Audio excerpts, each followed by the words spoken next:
జయ గురుదత్త, జయ కాలభైరవ. నేను మీ శివరామకృష్ణ దత్తభక్తుణ్ణి, శ్రీ కాలభైరవ సాధకుణ్ణి. మనం ఇవాళ విద్యలో అభివృద్ధి,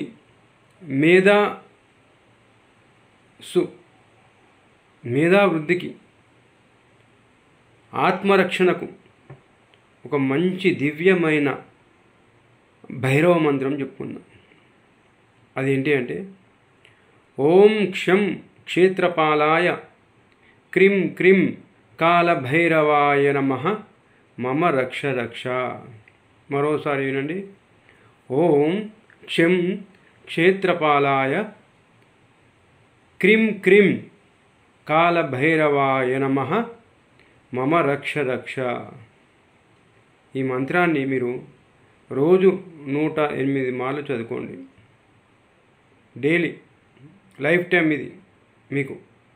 ఎందుకంటే విద్యలో అభివృద్ధికి, ఆత్మరక్షణకు ఉపయోగపడుతుంది ఈ మంత్రాన్ని.